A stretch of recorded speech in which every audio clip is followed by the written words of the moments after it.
तो हमने अभी पढ़ा था कि जब भी हम क्या करते हैं, किसी भी करंट कैरिंग कंडक्टर के पास मैग्नेट रखते हैं तो वो मैग्नेट क्या करती है, उस करंट कैरिंग कंडक्टर के ऊपर एक फोर्स लगाती है। तो उसी की एप्लीकेशन को यूज करके हमने क्या बना दी, इलेक्ट्रिक मोटर बना दी। तो हमारे पास जब भी कोई डिवाइस होता है तो उसके अंदर आपको 4 पॉइंट्स लिखने होते हैं। सबसे पहले डेफिनेशन कि वो है क्या चीज, फिर होता है प्रिंसिपल कि उसका प्रिंसिपल क्या है, यानी उसके पीछे काम क्या चीज कर रही है। फिर उसके बाद आती है कंस्ट्रक्शन। कंस्ट्रक्शन में आपने डायग्राम बनाता होता है और उसके सभी पार्ट्स का नाम बताने होते हैं कि ये पार्ट्स है, ये काम करेगा, ये पार्ट्स है, ये काम करेगा। उसके बाद आती है वर्किंग, यानी कि ये पूरा डिवाइस है, ये काम कैसे करता है। ठीक है, तो 1 बाय 1 आपको क्या लिखने हैं, चारों पॉइंट्स लिखने हैं। तो हम 1 बाय 1 स्टडी करते हैं। जैसे हमारे पास पहला है इलेक्ट्रिक मोटर। तो इलेक्ट्रिक मोटर की डेफिनेशन क्या होता है कि it is a device, it is a device which convert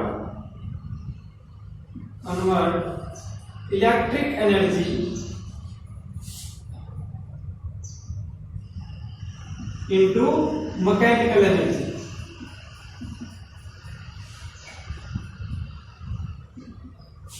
तो हमारे पास इलेक्ट्रिक मोटर एक ऐसा डिवाइस होती है जो इलेक्ट्रिक एनर्जी को क्या करती है, मैकेनिकल एनर्जी में कन्वर्ट कर देती है। ठीक है, तो हमारे पास अब इलेक्ट्रिक एनर्जी कौन सी होती है, तो इलेक्ट्रिक एनर्जी जो चार्ज के फ्लो की वजह से होती है। मैकेनिकल एनर्जी कौन सी होती है, जो हम फिजिकली वर्क करते हैं उसी को क्या बोलते हैं, मैकेनिकल एनर्जी। जैसे ये पंखा चल रहा है, ये क्या कर रहा है, हवा को घुमा रहा है, तो ये कौन सी एनर्जी कन्वर्ट हो रही है, यानी कि इलेक्ट्रिक एनर्जी आ रही थी फैन के अंदर और उसने क्या कर दिया, उसको घुमा दिया, यानी कि मैकेनिकल एनर्जी में। तो इस फैन के अंदर भी क्या है कि इलेक्ट्रिक मोटर है। ठीक है, तो जो काम क्या कर रही है, इलेक्ट्रिक एनर्जी को मैकेनिकल एनर्जी के अंदर कन्वर्ट कर रही है। ये हो गई इसकी डेफिनेशन। उसके बाद आता है प्रिंसिपल।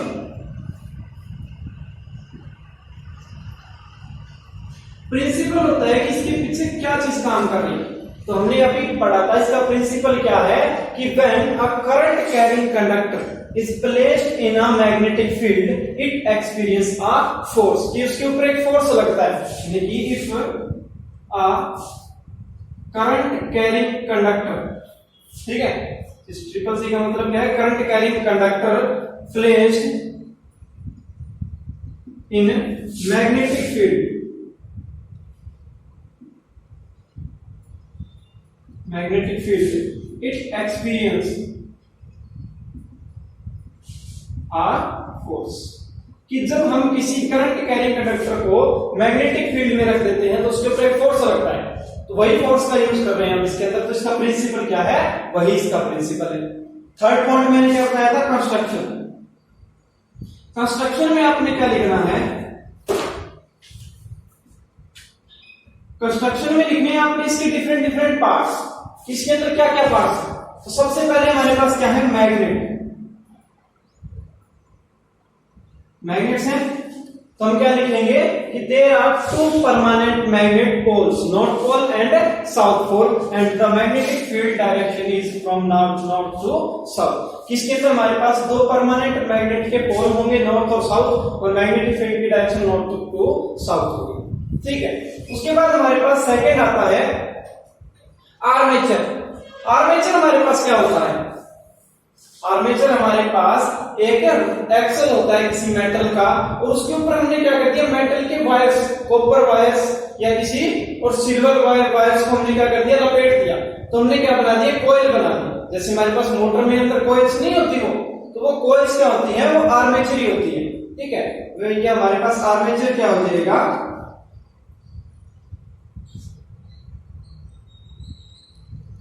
सेकंड क्या हो जाएगा, armature. Armature is a number of coils on a metal road, कि किसी मेटल रोड के ऊपर आपने क्या कर दी, बहुत सारी कॉइल्स लगा रखी है, तो उसको हम क्या बोलेंगे, आर्मेचर बोलेंगे। थर्ड मेरे पास आता है, फिर यहां पे आता है स्प्लिट रिंग्स। ठीक है,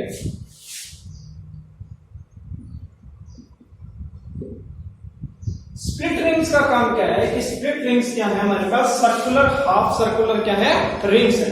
हाफ सर्कुलर है यानी कि इस प्रकार से कड़े से हैं, और जो इस एक्सल के ऊपर क्या लगा रखे हैं हमने। तो इनका काम क्या है कि जो हमारी कॉइल है इसको कनेक्ट करना आउटर सर्किट के साथ। इसको क्या करना है, कनेक्ट करना है आउटर सर्किट के साथ। तो स्प्लिट रिंग्स आप क्या बोल सकते हो, these are circular metallic rings which connect the coil with outer energy source या बैटरी। तो ये आगे से स्प्लिट रिंग्स का काम क्या है। फोर्थ हमारे पास आता है process, carbon process.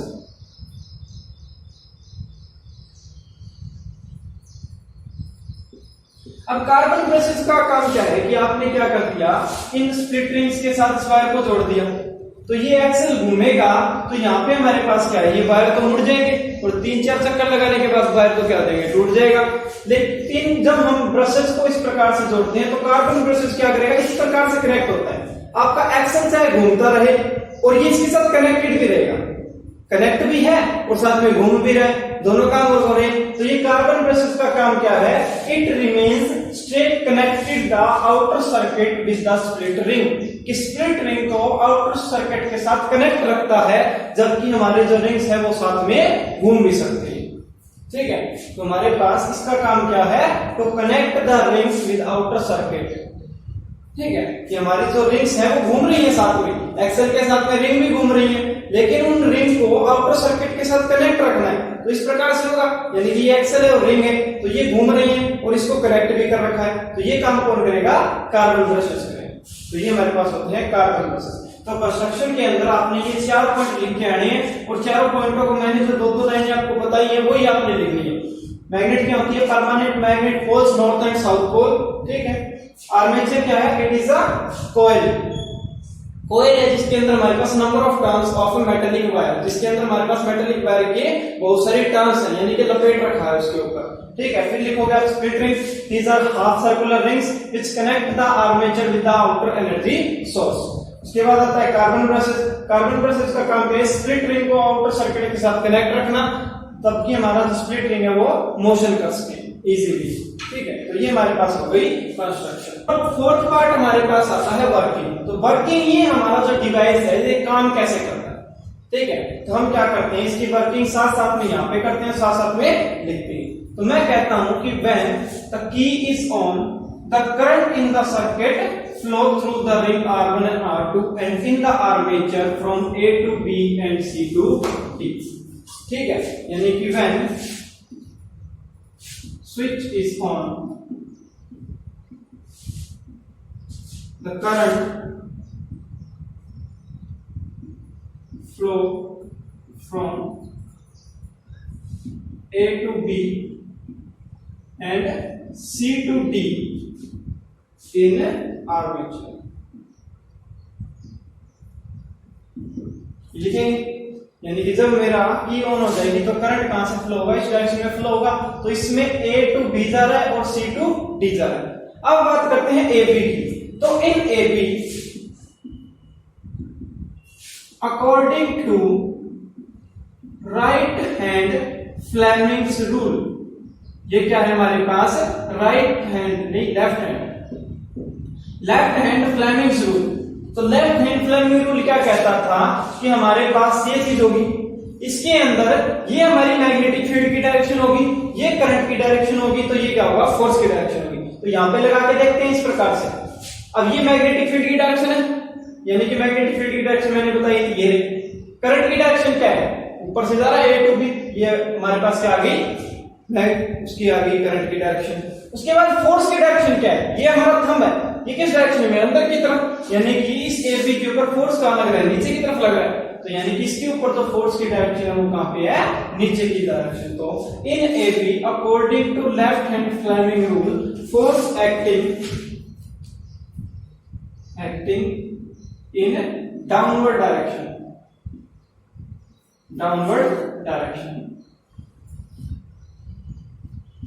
and in CD it acts in upward direction।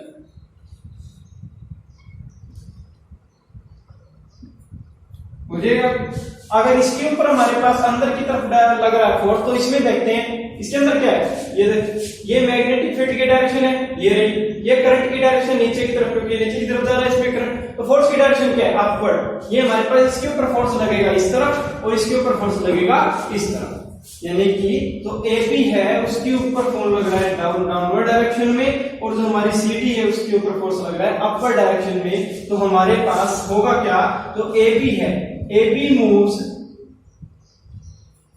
Downward and CD moves upward. तो हमारी तो इस प्रकार से कॉइल है, तो ये किस प्रकार से मूव करेगी, इसके ऊपर नीचे की तरफ फोर्स लग रहा है तो ऐसे घूमेगी, उसके ऊपर बाहर की तरफ फोर्स लग रहा है तो इस प्रकार से घूमेगी, इस प्रकार से घूमेगी कॉइल। अब ये घूम के, यानी कि इस तरफ से थी तो अब ये घूम के ऐसे और इस डायरेक्शन में आ गई, यानी कि हमारी जो CD थी वो कहां पे आ गई, AB की जगह आ गई, और जो AB थी वो घूम के नीचे से और इस तरफ आ गई, यानी कि हमारा जो AB है वो कहां पे चला गया, यहां पे चला गया, और जो CD है वो कहां पे आ गया, इस तरफ आ गया। यही था, जो AB है वो घूम के इस तरफ यूं आ गया, तो ये हमारी AB की आर्म थी और ये CD की आर्म है, तो ये मेरे पास इस प्रकार से। अब आप क्या देखोगे कि जो हमारे पास CD है, CD के अंदर करंट कहां पे है, ऊपर की तरफ, और इसके ऊपर मैग्नेटिक फील्ड ये रहा, तो CD की अब फोर्स कहां लगेगा, डाउनवर्ड लगेगा CD के ऊपर फोर्स, तो हमारे पास CD की तरफ क्या लगेगा, डाउनवर्ड फोर्स लगेगा। तो अब हमारे पास यहां पे आप लिखोगे according to left hand Fleming rule, now force on CD के ऊपर फोर्स लग रहा है डाउनवर्ड में, यानी कि CD moves downward and AB moves upward, हो जाएगा। यानी कि हमारे पास अब जो CD है वो क्या करेगी, मूव करेगी नीचे की तरफ, और AB है वो मूव करेगी ऊपर की तरफ। अब ये काम क्या होगा, कंटिन्यूअसली चलता रहेगा।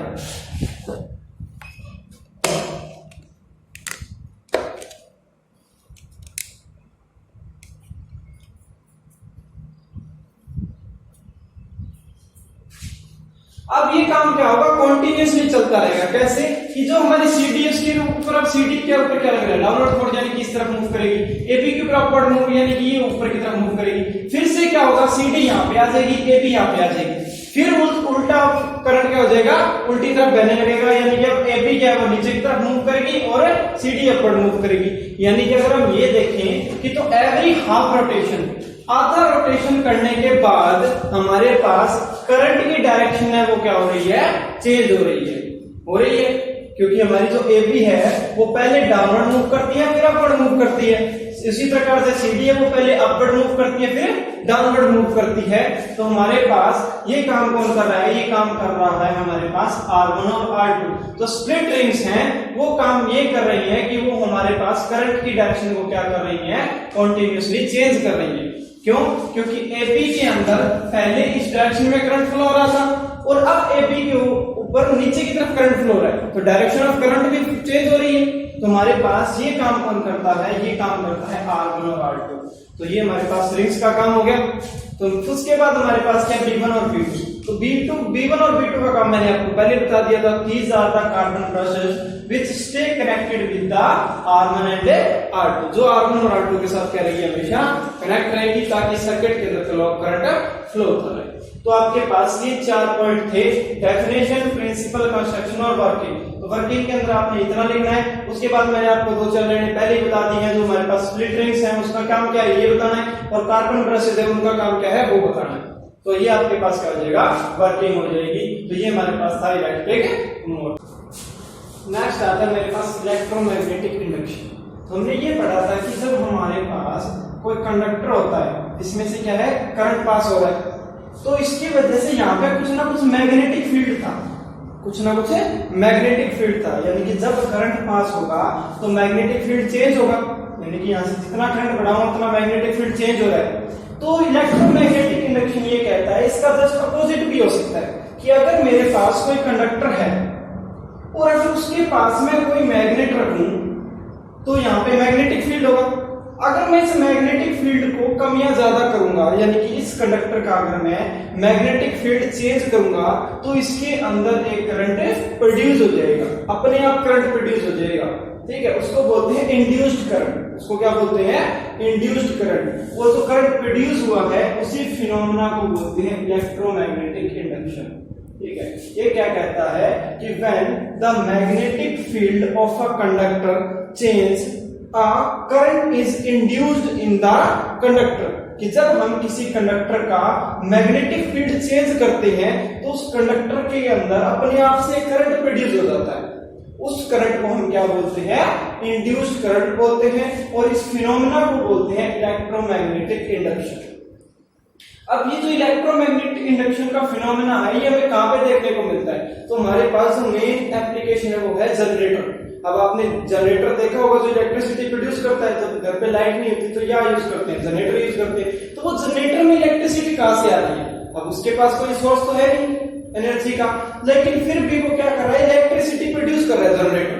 तो वो जो जनरेटर इलेक्ट्रिसिटी प्रोड्यूस करता है वो इलेक्ट्रोमैग्नेटिक इंडक्शन की वजह से करता है। तो हमने पढ़ा इलेक्ट्रोमैग्नेटिक इंडक्शन। इलेक्ट्रोमैग्नेटिक इंडक्शन क्या था कि जब हम उसका क्या करते हैं?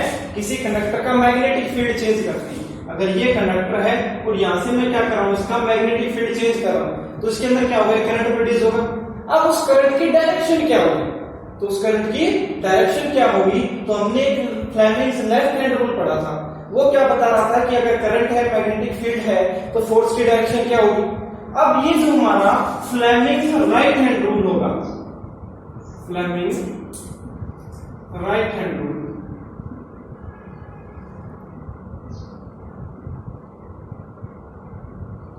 ये हमें क्या बताएगा? ये बताएगा कि अगर किसी कंडक्टर के पास मैं मैग्नेटिक फील्ड चेंज कर रहा हूं तो उसमें जो करंट प्रोड्यूस होगा वो क्या होगा? उसकी डायरेक्शन क्या होगी? तो हमारे पास फ्लेमिंग्स राइट हैंड रूल ये कहता है कि अगर मैं मिडिल फिंगर, फोर फिंगर और हमारे थंब को एक दूसरे के परपेंडिकुलर रखूं, एक दूसरे के परपेंडिकुलर रखूं, तो हमारे पास जो अगर थंब है वो बता रहा है direction of changing in magnetic field, कि जो हमारा जो मैग्नेटिक फील्ड है वो डायरेक्शन किस डायरेक्शन में चेंज हो रहा है। दूसरा कहता है कि जो हमारी फोर फिंगर है ये डायरेक्शन शो कर रही है मैग्नेटिक फील्ड की, ये क्या कर रही है? मैग्नेटिक फील्ड की डायरेक्शन शो कर रही है। तो हमारी जो मिडिल फिंगर होगी वो क्या करेगी? वो करंट की डायरेक्शन को शो करेगी। यानी कि अगर मैं इस मैग्नेट को इस प्रकार से मूव कर रहा हूं ऊपर नीचे, ठीक है, और यहां से मैग्नेटिक फील्ड की डायरेक्शन क्या है? ये वाली। तो हम यहाँ पे ये वाला रूल लगा के ऐसे देख सकते हैं कि हमारे पास ये डायरेक्शन है किसकी? मैग्नेटिक फील्ड की। ये मैग्नेटिक फील्ड की डायरेक्शन है। मैंने कहा कि कॉइल को मैं ऊपर की तरफ मूव कर रहा हूं ऐसे, तो ऊपर की तरफ मूव करूंगा तो क्या आएगा? ये मोशन हो गया। अब करंट की डायरेक्शन कहां पे? नीचे की तरफ। यानी कि इस कॉइल, इस कंडक्टर के अंदर जो करंट होगा वो क्या होगा? नीचे की तरफ प्रोड्यूस होगा। ठीक है, तो फ्लेमिंग्स राइट हैंड रूल से हम क्या कर सकते हैं? करंट की डायरेक्शन कैलकुलेट कर सकते हैं कि अगर मेरे पास मैग्नेटिक फील्ड की डायरेक्शन है और कोई के मोशन की डायरेक्शन है कि वो किस तरफ मूव कर रहा है मैग्नेटिक फील्ड, तो हम करंट की डायरेक्शन क्या कर सकते हैं? कैलकुलेट कर सकते हैं। तो अब इसी का यूज करके हमने क्या करना है? हमारा टॉपिक है इलेक्ट्रिक जनरेटर। तो इसके अंदर हमारे पास सबसे पहले 4 पॉइंट थे कि उसकी definition, principle, construction and working. तो सबसे पहले था इलेक्ट्रिक जनरेटर। तो इलेक्ट्रिक जनरेटर काम क्या करता है? It is a device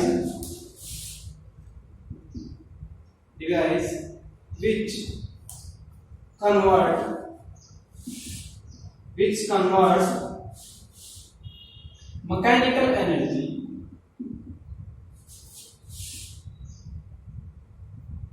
into electrical energy।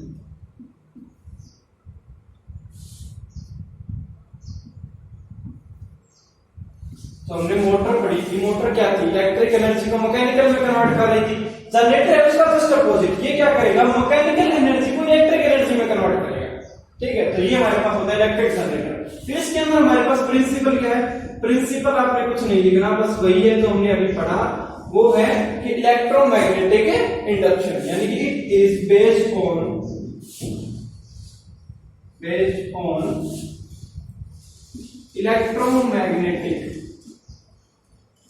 Electromagnetic induction. ये किस पे बेस है? इलेक्ट्रोमैग्नेटिक इंडक्शन के ऊपर बेस है। और वो क्या था कि जब हम किसी कॉइल को मैग्नेटिक फील्ड में क्या करेंगे? मूव करवाएंगे, यानी कि उस कॉइल का मैग्नेटिक फील्ड चेंज करेंगे तो उसके अंदर करंट प्रोड्यूस हो जाएगा। तो ये था हमारे पास प्रिंसिपल। फिर नेक्स्ट क्या आता था? कंस्ट्रक्शन।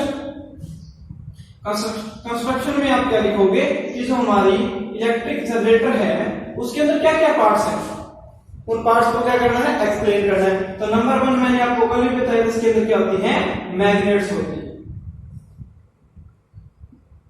इसके अंदर दो परमानेंट मैग्नेट पोल्स होंगे, नॉर्थ एंड साउथ पोल, तो ये हमारे पास मैग्नेट्स होगी। फिर हमारे पास नंबर 2 आता है आर्मेचर या आप कॉइल बोल सकते हो, आर्मेचर या कॉइल। अब आर्मेचर या कॉइल क्या थी, कल मैंने आपको बताया था कि हमारा जो क्या होगा, कोई एक्सल होगा, उसके ऊपर बहुत सारे क्या होंगे, वायर्स लपेटी होंगी, तो उसी को हम क्या बोलते हैं, आर्मेचर या कॉइल। तो हमारे पास यहाँ पे ABCD है, ये क्या होती है, कॉइल होती है, ठीक है। नंबर 3 मैंने कल बताया था, क्या थी, स्प्लिट रिंग्स।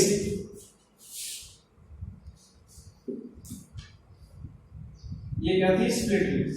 स्प्लिट रिंग्स का काम क्या था कि ये जो एक्सल के साथ अटैच्ड होती हैं और खुद भी मूव करती हैं और आउटर सर्किट को क्या करती हैं, इस कॉइल के साथ कनेक्ट करती हैं। तो स्प्लिट रिंग्स का काम क्या था, these are circular rings which connect the coil with outer circuit, उसको आउटर सर्किट के साथ क्या करती है, कनेक्ट करती है। नंबर 4 मैंने क्या बताया था, कार्बन ब्रशेस। कार्बन ब्रशेस का काम क्या था कि ये जो स्प्लिट रिंग है ये एक्सल के साथ घूम रही है। अब ये एक्सल के साथ घूम रही है तो वायर है वो क्या करेगा, मुड़ जाएगा। तो उनको कनेक्ट रखने के लिए हम क्या करते हैं, कार्बन ब्रशेस का यूज करते हैं, इस प्रकार से कि हमारा जो एक्सल है वो घूम भी जाए और साथ में क्या होगा, आउटर सर्किट के साथ कनेक्ट भी होगा। तो ये हमारा ब्रश है और ये एक्सल है, और इसके ऊपर कहीं पर भी मान लेते हैं ये हमारी ब्लैक कलर है, ये क्या है, स्प्लिट रिंग है। तो ये स्प्लिट रिंग के साथ कनेक्ट भी होगा, स्प्लिट रिंग घूम रही है एक्सल के साथ और इसके साथ कनेक्ट रहेगा। तो ये था कार्बन ब्रशेस का काम, ठीक है। उसके बाद हमारे पास ये आता है गैल्वेनोमीटर, एक ऐसा डिवाइस होता है जो करंट की डिफ्लेक्शन शो करेगा। अगर इसके अंदर सर्किट में कोई भी करंट फ्लो हुआ, सर्किट के अंदर कोई भी करंट हुआ तो इसकी सुई क्या हो जाएगी, डिफ्लेक्ट हो जाएगी। तो ये हमारे पास करंट को इंडिकेट करने के लिए है, ठीक है। तो ये था आपके पास इलेक्ट्रिक जनरेटर, उसका प्रिंसिपल और उसकी कंस्ट्रक्शन। हमारे पास नेक्स्ट आता है इलेक्ट्रिक जनरेटर की वर्किंग। तो वर्किंग के अंदर हमारे पास क्या होगा कि हमने कल पढ़ा था कि हमारे पास जो आर्मेचर है, ये कॉइल है, इसको मैग्नेटिक फील्ड के अंदर यहाँ पे करेंगे तो हमारे पास यहाँ पे 3 फिनोमेना होती हैं। क्या होती है, एक तो मैग्नेटिक फील्ड होगा, एक हमारे पास मोशन होगा और तीसरा है क्या होगा, करंट होगा। तो कल हमने पढ़ा था कि इस मोशन की डायरेक्शन क्या होगी, यहाँ पे हम क्या निकालेंगे, हम यहाँ पे करंट की डायरेक्शन निकालेंगे। तो मैं क्या करता हूँ, इस कॉइल को मैकेनिकली क्या करता हूँ, रोटेट करवाता हूँ, खुद से रोटेट करवा रहा हूँ, ठीक है। तो हमारे पास इसको मैंने इस प्रकार से रोटेट करवाया, जो हमारी AB है, जो AB है वो हमारी ऊपर की तरफ आ रही है और CD है वो क्या है, नीचे की तरफ आ रही है, यानी कि इस तरफ से रोटेट कर रही है, ठीक है। तब आपको यहाँ पे क्या करना है, फ्लेमिंग्स राइट हैंड रूल लगाना है। यहाँ पे आप क्या करोगे, आप क्या बताओगे, यहाँ पे मैग्नेटिक फील्ड की डायरेक्शन क्या है, यहाँ पे आपको पता है मैग्नेटिक फील्ड की डायरेक्शन क्या होती है, नॉर्थ साउथ साइड, यानी कि मैग्नेटिक फील्ड की डायरेक्शन ये वाली। तो ये मैग्नेटिक फील्ड की डायरेक्शन हो गई।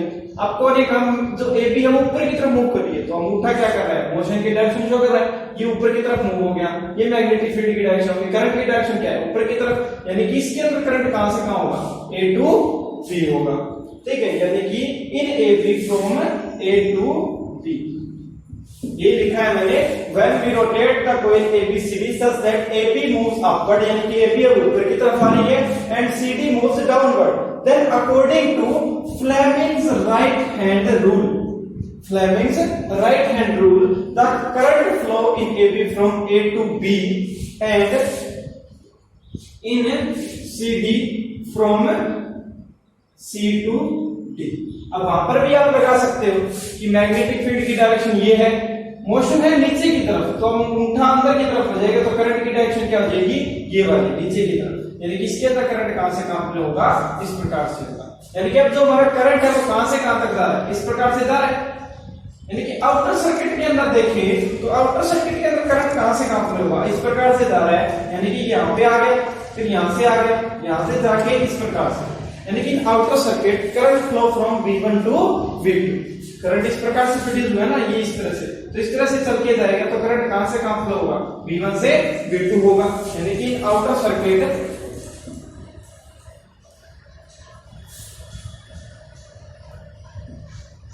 करंट फ्लो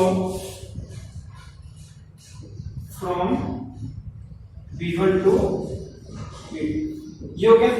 अब हमने ये देखना है कि जो हमारी कॉइल है वो मोशन करके इस डायरेक्शन में आ गई, यानी कि जो CD है वो इस तरफ आ गई और जो AP है वो यहाँ पे आ गई। अब हमारे पास क्या होगा, अब हमारी जो CD है वो ऊपर की तरफ मूव करेगी और जो AP है वो नीचे की तरफ मूव करेगी, यानी कि अब यहाँ पे इसका अपोजिट हो जाएगा। करंट अब क्या करेगा, फ्रॉम B टू A, और यहाँ पे क्या हो जाएगा D टू C, क्योंकि अब ये हमारा इस तरह से रोटेट होके आ गया, तो हमारे पास यहाँ पे D है, यहाँ पे C है, D C, और जहां पे हमारे पास B आ जाएगा और यहाँ पे A आ जाएगा।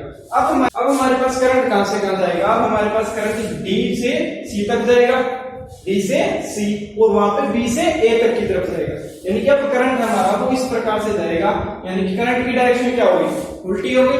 अब यानी कि ये जो कॉइल है ये रोटेट होगी, इस फॉर्म में आ गई, तो हमारी जो रिंग है R2 वो B1 के साथ B2 के साथ कनेक्ट नहीं रहेगी, जो R2 है वो कनेक्ट हो जाएगी, B2 है वो कनेक्ट हो जाएगी R1 के साथ, और जो हमारी R1 है वो कनेक्ट हो जाएगी B2 के साथ, यानी कि आउटर सर्किट के अंदर अब करंट B1 से B2 नहीं जाएगा, बल्कि कहां से कहां जाएगा, B2 से B1 की तरफ जाएगा। ठीक है, तो हमारे जो हर हाफ रोटेशन के बाद करंट की डायरेक्शन क्या हो जाएगी, चेंज हो जाएगी। तो करंट की डायरेक्शन चेंज हो रही है तो उसी को हम बोलते हैं अल्टरनेटिंग करंट, यानी कि जिस करंट की डायरेक्शन एक फिक्स टाइम के बाद क्या हो जाए, चेंज हो जाए, उसको बोलते हैं अल्टरनेटिंग करंट। तो यहाँ पे आप देखो तो हाफ रोटेशन में तो करंट जा रहा है V1 से V2 में, और हाफ रोटेशन के बाद करंट जा रहा है V2 से V1 की तरफ, यानी कि एक बार करंट जाएगा इस तरफ से और फिर करंट जाएगा इस तरफ से। ठीक है, तो इस प्रकार से हमारा जो कैल्विनोमीटर है वो एक बार डिफ्लेक्शन शो करेगा इस डायरेक्शन में और फिर डिफ्लेक्शन शो करेगा इस डायरेक्शन में। ठीक है, तो इसी को हम क्या बोलते हैं, AC जनरेटर बोलते हैं, AC जनरेटर, यानी कि in which the current change its direction after a fixed interval is called AC generator. अब ये AC जनरेटर है, यानी कि करंट एक बार यहां से जा रहा है फिर यहां से यहां जा रहा है, अगर इसकी ये सो हमें ये करना है, हमें एक ही डायरेक्शन में करंट फ्लो करवाना है। ठीक है, तो हम क्या करते हैं, यहाँ पे जो हमारे पास रिंग्स थी उसको हम क्या करते हैं, हाफ स्प्लिट रिंग्स यूज करते हैं। क्या यूज करते हैं, हाफ स्प्लिट रिंग्स। उसमें क्या होगा, जो हमारा B1 है वो हमेशा R1 से ही कनेक्ट होगा और जो B2 है वो हमेशा R2 से ही कनेक्ट होगा। हाफ रोटेशन हो जाए चाहे पूरी रोटेशन हो जाए, ये हमेशा क्या होगा, R2 है वो B2 के साथ और R1 है वो B1 के साथ हमेशा कनेक्ट होगा। अगर आपको पता है कि अगर ये कनेक्ट होगा तो हमेशा करंट क्या करेगा, इस तरह से जा रहा है, यानी कि हमारा जो करंट है वो हमेशा कहां से कहां जाएगा, B1 से B2 के साथ ही रहेगा, यानी कि उसमें करंट की डायरेक्शन चेंज ही नहीं होगी, एक ही डायरेक्शन में चेंज फ्लो करेगा। और जब करंट एक ही डायरेक्शन में फ्लो करता है तो उसको बोलते हैं DC, डायरेक्ट करंट। इसको क्या बोलते हैं, डायरेक्ट करंट। और जो हमारे पास करंट की डायरेक्शन चेंज हो जाए तो उसको बोलते हैं AC, अल्टरनेटिव करंट। और DC को बोलते हैं डायरेक्ट करंट। ठीक है, तो ये हमारे पास था इलेक्ट्रिक जनरेटर। तो आपने क्या करना है, इसके 4 पॉइंट लिखने हैं। सबसे पहले डेफिनेशन, फिर उसकी प्रिंसिपल, फिर उसकी कंस्ट्रक्शन और फिर उसकी वर्किंग। तो वर्किंग मैंने थोड़ा इतना लिखाया, बाद में समझाया, तो आप आगे लिख सकते हो।